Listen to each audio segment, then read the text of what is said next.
আমাদের হোম মেকারদের সারাদিনে হাজার একটা কাজ থাকে, কিন্তু এই কাজের মাঝেও নিজের জন্য একটুখানি সময় বের করা আর মা হিসেবে বাচ্চার ঠিকঠাক মতো খেয়াল রাখতে পারলেই মনে হয় আজকের দিনটা একটু ভালো কেটেছে। হ্যালো সবাইকে, নমস্কার, আমি জুই। তোমরা সবাই কেমন আছো? আশা করছি তোমরা সবাই খুব খুব ভালো আছো। ঘুম থেকে উঠেই সকালটা কাজ দিয়ে শুরু হলেও কিন্তু যখনই আমার এই পুটুরানি উঠে যায় তখন কাজ বাজ এক সাইডে রেখে আগে ইনার সেবা যত্নটা করে নিই, কারণ ইনি সারাদিন আমার পায়ে পায়ে ঘুরবেন। তাই এনার খেয়ালটা যদি আমি ঠিকঠাকভাবে রাখতে পারি তখন আমার কাজবাজগুলো খুব তাড়াতাড়ি হয়ে যায়। সকালবেলায় ঘুম থেকে ওঠার সঙ্গে সঙ্গেই স্নান সেরে দিয়েছি, দুপাশে দুটো ঝুঁটো বেঁধে দিয়েছি। আসলে ওর চুলের এখন কোন স্টাইল যে দেব সেটাই ভেবে পাচ্ছি না। এবার সকালবেলার খাবারটা খাইয়ে আবার প্রতিদিনের কাজবাজ শুরু করব। এখন আমার মুগ্ধরি স্কুল বন্ধ আছে, কিন্তু তাও সে এখন প্রচুর ব্যস্ত। সকালবেলায় ঘুম থেকে উঠে বাবার সঙ্গে যায় মর্নিং ওয়ার্কে, ঘরে ফিরে সেই আঁকা, রং পেন্সিল নিয়ে ঘোরাঘুরি, একার একটা দুনিয়া মোটামুটি হয়ে গেছে। এখন বড় হয়ে গেছে তো তাই ও আমাকে খুব একটা বিরক্ত এখন করে না। চলো পুটুরানিকে খাইয়ে দিয়ে চলে এলাম রান্না করতে। আজ কতদিন পরে যে ট্যাংরা মাছ রান্না করব সেটা ঠিক নেই। এই যে ভিডিওর ক্লিপটা দেখছো, এটা গতকাল রাতে সন্ধ্যার দিকে আমার বর এনেছিল এই মাছগুলো। সেগুলোকেই রাত্রেবেলায় আমাকে কেটে ধুয়ে তারপর রাখতে হয়েছে। অন্ধ্রপ্রদেশে পা রাখার পরেই প্রথম বোধ হয় আমার ঘরে ট্যাংরা মাছ রান্না হচ্ছে। যদিও দু একবার খেয়েছি এখানে ওখানে গিয়ে, কিন্তু আমার বাড়ি এই প্রথম ট্যাংরা মাছ। যদিও এগুলো কাটতে বেশ আমার একটা ধৈর্যের পরীক্ষা দিতে হচ্ছে, কিন্তু তাও মনের মধ্যে বেশ একটা আনন্দও কাজ করছে যে বহুদিন পর আজকে মানে ট্যাংরা মাছ পেয়েছে। শুধু ট্যাংরা নয়, ওই যে সাইডে দেখছো বানগুলো, এগুলোকে আমরা বানই বলি, অনেকে অনেক নামেই ডাকে। এই বান মাছগুলো আর এনেছে বেশ বড় একটা শোল মাছটা কাটিয়ে দিলেও এখানে যেহেতু তেলেগুরা খুব একটা বেশি এই ধরনের মাছ খায় না, তাই ওরা না এই মাছগুলো কাটতেও জানে না। শোল মাছটাকে আমি আগেই ধুয়ে পরিষ্কার করে রেখেছিলাম। এবার ট্যাংরা মাছগুলো আর এই বান মাছগুলোকেও বেশ ভালো করে ধুয়ে পরিষ্কার করে রেখেছি, যদিও অনেকটা সময় লেগেছে জানো তো।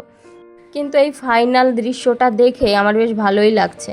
আর রাতে বেলায় বেশ এক্সাইটেড হয়ে এই জীবনে প্রথম খেলাম শোল মাছ ভাজা। যদিও এটা বরের মানে উৎসাহতে, বর অনেক দিন পরে দেশি মাছ কিনে এনেছে তো, তাই তখনই ওর খেতে ইচ্ছা করছিল। তাই আমি করলাম ওই কিছুটা শোল মাছ ভাজলাম, কিছুটা পেঁয়াজ ভাজলাম, আর কিছুটা ট্যাংরা মাছও ভেজেছি। আর মাকে ফোন করেছিলাম, মা বললো এই বান মাছগুলো একটুখানি ভেজে রেখে দিবি বাইরে, তারপরের দিন রান্না করলে নাকি বেশ ভালো লাগে। যদিও আমি বান মাছটা খাই না জানো তো, বরের বেশ পছন্দ তাই আনে। মা যেহেতু মাছগুলোকে ভালো করে ভেজে রাখতে বলেছিল, তাই ওটা বাইরেই রেখেছিলাম ভেজে। আজকে সেটা রান্না হবে।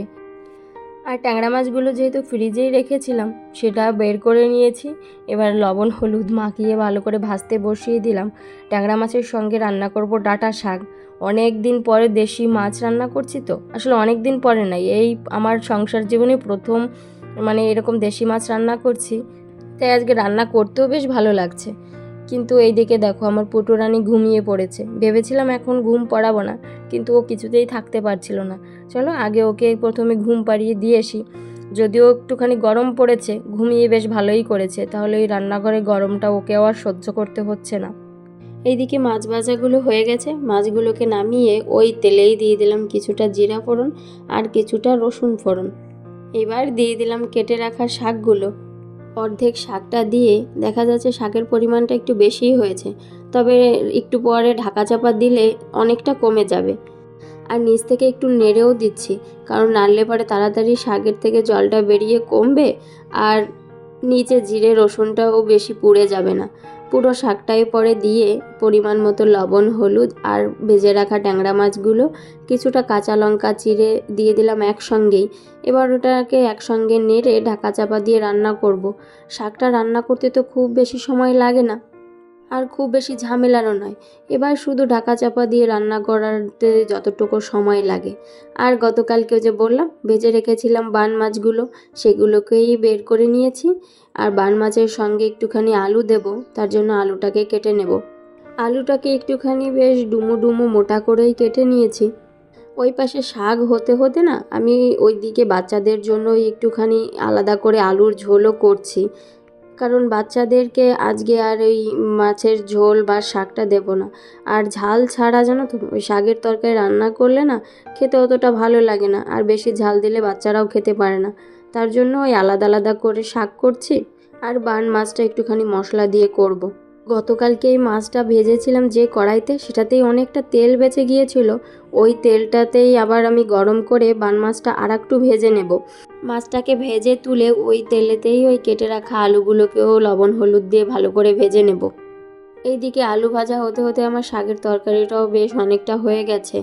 আর ওই আলু আর মাছটা রান্না করার জন্য করে নেব একটুখানি পেঁয়াজের পেস্ট। তার জন্য কিছুটা পেঁয়াজ আর কিছুটা কাঁচা লঙ্কা দিয়ে কড়াইটা একটু পাল্টেই দিলাম, কারণ ওই কড়াইটাতে না ছোট হয়ে যাবে। তার জন্য আলাদা একটা কড়াইতে তেল দিয়ে পেঁয়াজ আর কাঁচা লঙ্কা পেস্টটা একটুখানি ভেজে নিচ্ছি।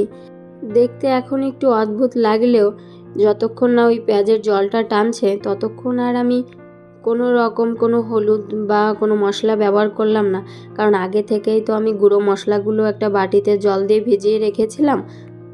জিরে, লঙ্কা, হলুদ, লবণ, ধনে গুঁড়ো, ওই মশলাটা দিয়েই ভালো করে কষিয়ে নিয়েছি। এবার ভেজে রাখা মাছটা আর আলুটা দিয়ে একটুখানি ভেজে কষিয়ে নিয়েছি। তারপর পরিমাণ মতো জল দিয়ে ফুটতে বসিয়ে দিয়েছি। এইদিকে মাছটা ফুটতে ফুটতে না আমি একটুখানি টক দইও পাতিয়ে নিলাম, কারণ এখন তো প্রচণ্ড গরম আর আমার ঘরের টক দইটা প্রচুর খাওয়া হয়। বাচ্চারাও প্রচুর টক দই খায়, তাই বাইরের টক দইটা খুব একটা বেশি দেই না, আমি ঘরেই পাতাই।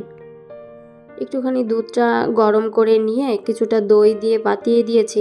বিকেল হতে হতে বেশ ভালো দইটা পাতবে, তখন ওই ফ্রিজে রাখলে পরে পুরোটা সেট হয়ে যায়। ওইদিকে মাছের ঝোল ফুটতে ফুটতে আমি এই দিকে রান্নাঘরটাও পরিষ্কার করে নিচ্ছি, তাহলে মেয়ে ঘুম থেকে উঠলে আমার আর খুব বেশি চাপ পড়বে না। কারণ ওকে সামলে না যখন পায়ে পায়ে ঘোরে, তখন আমার হাতে হাজার একটা কাজ থাকলে না ওকে সামলে ওই কাজগুলো করতে আমার একটু বেশ কষ্টই হয়। কারণ এখন বড় হয়েছে তো প্রচণ্ড জেদ বেড়েছে, কোলে উঠতে চাইলে না নিলেই কান্নাকাটি শুরু করে দেয়, আর পায়ে পায়ে যখন ঘোরে তখন আমারও ভালো লাগে না। রান্না করতে করতে যতটা এলোমেলো হয়েছিল সবটা গুছিয়ে বেচিনির থালা বাসন যেটা পড়েছিল সব যতটুকু পেরেছি পরিষ্কার করেছি। ততক্ষণে ওই ঝোলটা ফুটে গেছে, গরম মশলা দিয়ে নামিয়ে নিয়েছি। এবার বাকিটুকু পরিষ্কার করার আগেই চলে এসেছেন আমার মহারাজা। এবার এসেই বলছে, মাম্মি আমি তোমাকে হেল্প করব। বেলুনের ভিতরে জল দিয়ে এতক্ষণে বাইরে খেলা করছিল, কিন্তু এখন নাকি ওটা দিয়ে জল দিয়ে গ্যাস ওভেনটাকে পরিষ্কার করে দেবে। আর নিজে হাইট পাচ্ছিল না বলে ওখানে নিচে একটা বেশ বড় আটার কৌটো ছিল, সেটাতে দাঁড়িয়ে তারপরে এই কাজটা করছে। তাই ওকে সরাতে সরাতে আমার বেশ অনেকটা সময় লেগেছে। পরে বেচিনের যে থালা বাসনগুলো ছিল সেগুলো পরিষ্কার করে গ্যাসটাকেও ধুয়ে নিয়েছি। এবার রান্নাঘরটা মোটামুটি যতটুকু এলোমেলো হয়েছিল, নোংরা হয়েছিল, সবটাই পরিষ্কার হয়ে গেছে। এবার শুধু বেসিনটা মেজে নিলেই হয়। আর দুপুরে যখন খাওয়া দাওয়া হবে তখন যে থালা বাসনগুলো পড়বে সেগুলোই আবার পরিষ্কার করে নেব। কারণ যখনের থালা বাসন তখন যদি ধুয়ে নেওয়া হয় তখন রান্নাঘরটা একটুখানি নোংরাটাও কম হয় আর আমার চাপটাও কমে। দুপুরবেলায় ওর বাবা ঘরে এসেছে আর ও তো তখন খেলা করতে করতে পুরোটা ভিজে গিয়েছিল। দুপুরে খেয়ে দিয়ে ঘুমিয়ে ছেলেকে নিয়ে একটু বাইরে গিয়েছিল। আর এই পুটুরানি ঘুম থেকে উঠে যখনই দেখে যে এখানে গাড়ি নেই, দাদাকে নিয়ে বাইরে গেছে, তখন থেকেই দেখো শুরু করেছে কি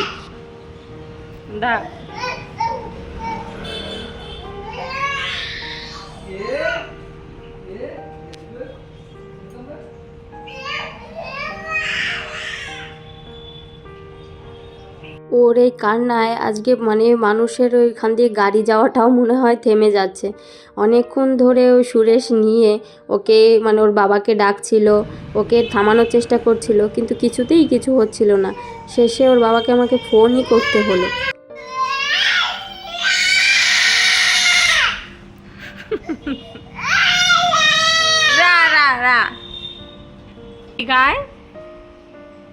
এখানে এসো, কোলে নেবো, এদিকে আসো, আসো।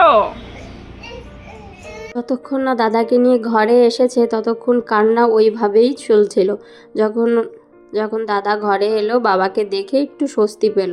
ওকে রেখে কোনো উপায় নেই দাদার বা বাবার বাইরে যাওয়ার। ওই নাকের জল চোখের জল এক জায়গায় করে দেবে। রাতে কিছুটা ভাত তুললাম, ভাত তুলে দিয়ে বেছে নিজে থালা বাসনগুলো বিকেলে পড়েছিল সেগুলোই আবার পরিষ্কার করে এসেছিলাম একটু আমার এই খাজানা খুলতে। এখানে এসে আবার আর এক কাণ্ড, ভেবেছিলাম একটা ক্লিপ বানাবো, কিন্তু ক্লিপ এদেরকে নিয়ে বানানো কতটুকু সাকসেস হব সেটা আমি জানি না। দেখা যাক কতটুকু হই, কারণ এই খাজানাটা কখন আমি খুলবো আমার দুটো বাচ্চাই থাকে প্রচণ্ড এক্সাইটেড। কারণ এটার মধ্যে ওরা তো সব সময় হাত দিতে পারে না, কারণ সব সময় সুই সুতো এগুলো এলোমেলো থাকে, আর এগুলো তো খুবই বিপজ্জনক। ঘরের মধ্যে মোটামুটি সব কিছুই লণ্ডভণ্ড করা ওদের আয়ত্তেই থাকে, শুধু আমার এই জিনিসগুলো থেকে ওরা দূরে থাকে, আর আমি এগুলো ধরতে দিই না। কিন্তু যখন আমাকে এটা নিয়ে ঘাটাঘাটি করতে দেখে ওরা যেন মনে হয় স্বর্গ পেয়ে গেছে। তোমার এটা চাই করবে? ওটা চাই, তোমার চাই ওটা? না না না না মামা, এটা দেবো না। এই নাও, এটা নাও। এক ঝড় সামলাতে না সামলাতে অন্য আর এক ঝড় শুরু হলো। যাই হোক, ঘরের মধ্যে এরকম ঝড় তুফান দিন রাত সবসময় হতে থাকে, এর মাঝেই নিজের জন্য একটুখানি সময় বের করি আর কি, কারণ নিজের সময়টাকেও বের করা খুব দরকার।